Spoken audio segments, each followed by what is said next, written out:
Hello student, e learning class में आपका स्वागत है।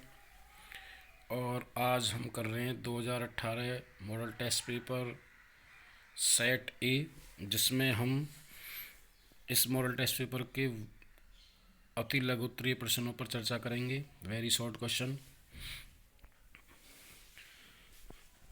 जिसमें सबसे पहला क्वेश्चन दिया है हमारा कि हड़प्पा सभ्यता में प्रचलित सिंचाई के कोई 3 साधन बताइए।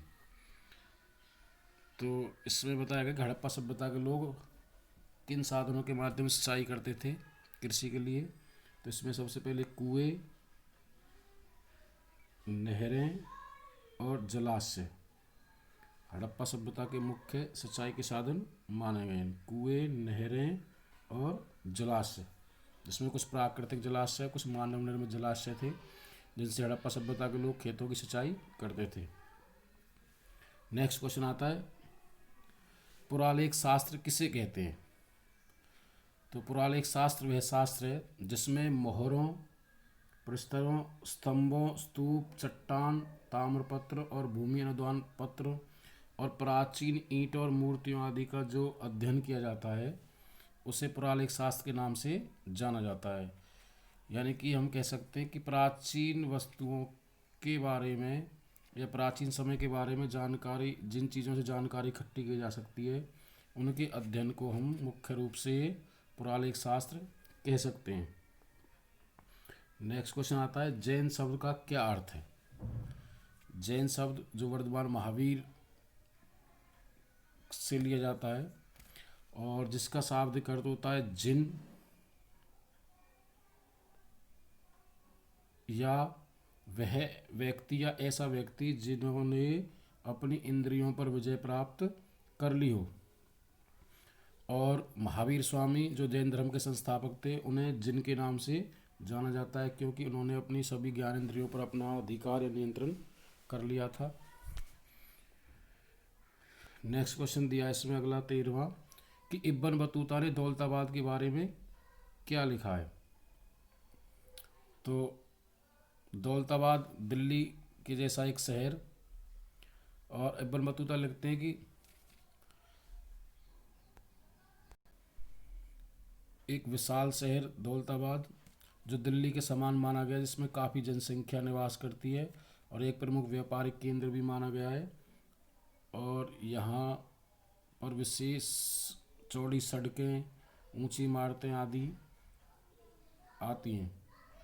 नेक्स्ट क्वेश्चन है हमारा इसमें, गुरु नानक देव जी के किन्हीं दो रचनाओं के बारे में आप क्या जानते हैं। तो गुरु नानक देव जिन्होंने सिख धर्म की स्थापना की थी, और उनके प्रमुख जो मुख्य ग्रंथ है आदि ग्रंथ साहिब और दूसरे आते हैं गुरु ग्रंथ साहिब, ये इनकी दो प्रमुख रचनाएं मानी गई हैं। नेक्स्ट इसमें दिया गया अगला हमारा, अकबर द्वारा बनाए गए इबादत खाना मतलब प्रार्थना भवन के बारे में आप क्या जानते हैं। तो अकबर जो मुग़ल शासक थे, उन्होंने 1575 ईस्वी में फतेहपुर सीकरी आगरा में इबादत खाने की स्थापना की है। इसका मुख्य उद्देश्य धार्मिक और आध्यात्मिक विषयों पर वाद और विवाद करना था। आरंभ में इबादत खाने में सिर्फ मुस्लिम धार्मिक लोग या नेता ही या उल्मा या पीर या मुल्ला आदि को आश्रित या आमंत्रित किया जाता था। यानी कि अकबर के द्वारा इबादत खाने की स्थापना 1575 में फतेहपुर सीकरी आगरा में की गई थी, जिसे प्रार्थना स्थल के नाम से जाना जाता है। और इसमें मुख्य रूप से सिर्फ मुस्लिम धार्मिक नेता ही को आमंत्रित किया जाता था। नेक्स्ट दिया हमारा इसमें, शाहजहाँ के बारे में आप क्या जानते हैं। तो शाहजहाँ का जन्म 1592 ईस्वी में लाहौर में हुआ था, और उसकी माता मारवाड़ के राजा उदय सिंह की पुत्री थी, तथा 6 फरवरी 1628 को शाहजहाँ का आगरा में राज्यारोहण किया गया। उसे शासक राज्य सिंहासन पर बैठाया गया, और 6 दिसंबर 1657 ईस्वी को वह गंभीर बीमारी के कारण उनकी मृत्यु हो गई थी। ये मुगल शासक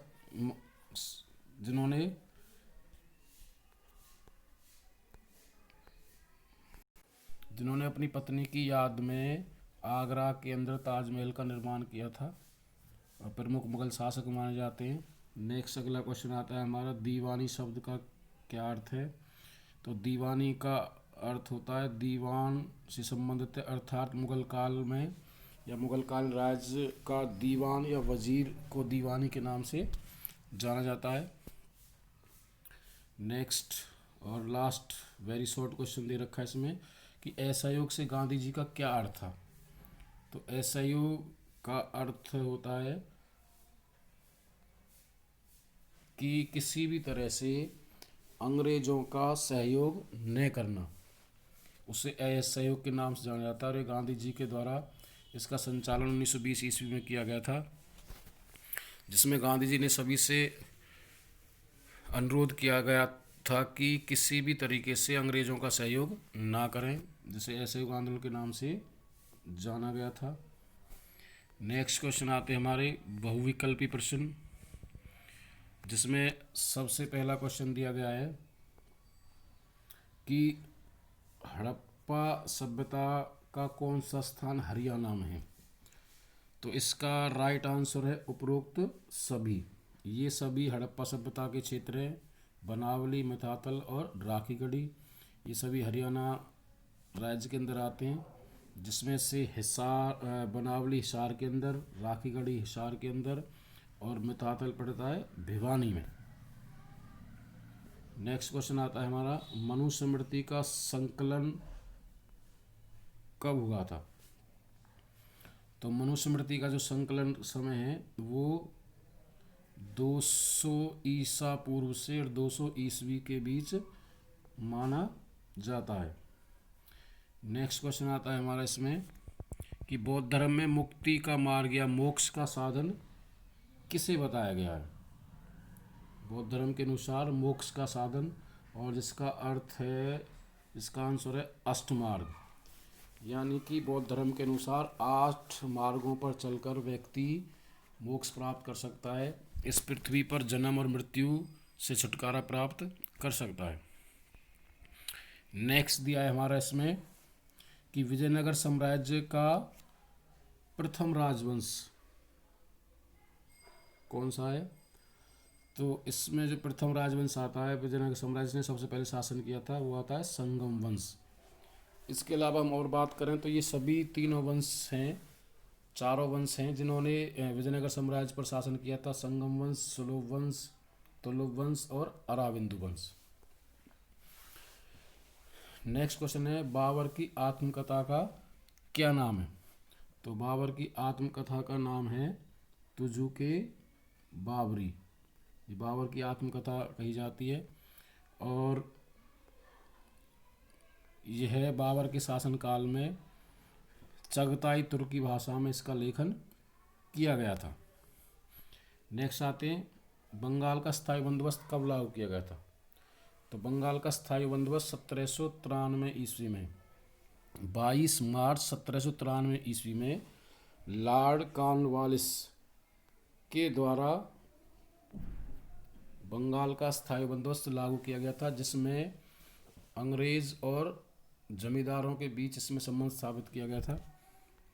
नेक्स्ट क्वेश्चन दिया इसमें कि पहाड़िया लोग खेती के लिए कौन से उपकरण का उपयोग करते थे? तो पहाड़ी लोग जो राजमहल की पहाड़ियों में रहते थे और जंगलों पर आश्रित थे, वो मुख्य रूप से कृषि के लिए कुदाल का उपयोग करते थे, और जो संथाल लोग, बाहरी लोग जो थे, वो हल का उपयोग करते थे खेती के लिए। नेक्स्ट क्वेश्चन दिया इसमें कि 1911 ईस्वी से पहले भारत में ब्रिटिश साम्राज्य की राजधानी कौन सी थी? तो 1911 से पहले भारत में ब्रिटिश साम्राज्य की राजधानी कलकत्ता थी। 1911 में के बाद दिल्ली को भारत की राजधानी बनाया गया था। नेक्स्ट है, महात्मा गांधी ने व्यक्तिगत सत्याग्रह कब आरंभ किया था? तो महात्मा गांधी के द्वारा व्यक्तिगत सत्याग्रह 1940 ईस्वी में शुरू किया गया। इसमें गांधी जी के द्वारा ब्रिटिश सरकार का विरोध प्रदर्शन किया गया था। नेक्स्ट क्वेश्चन दिया है अगला हमारा कि संविधान सभा के प्रथम अधिवेशन किसकी अध्यक्षता में किया गया था? तो इसका राइट आंसर है डॉक्टर सच्चिदानंद सिन्हा। और यह 9 दिसंबर 1946 ईस्वी को ये जो अधिवेशन हुआ था नई दिल्ली के अंतर्गत। नेक्स्ट क्वेश्चन दिया है हमारा इसमें कि भारतीय संविधान सभा के स्थायी अध्यक्ष कौन थे? तो भारतीय संविधान सभा के स्थायी अध्यक्ष जो थे डॉक्टर राजेंद्र प्रसाद। नेक्स्ट आता है भारतीय संविधान कब पारित हुआ था? तो भारतीय संविधान 26 नवंबर 1949 को पारित हुआ और 26 जनवरी 1950 को इसे लागू कर दिया गया था। लास्ट और अंतिम क्वेश्चन है स्टूडेंट कि सूफी संत के निवास स्थान को क्या कहा जाता है? तो इसका राइट आंसर है खानका। सूफी संत जो गुरु होते हैं जो जहाँ पर रहते थे या निवास करते थे, जहाँ उनका आश्रम था, उसे खानका के नाम से जाना जाता है। तो स्टूडेंट आज के लिए बस इतना ही।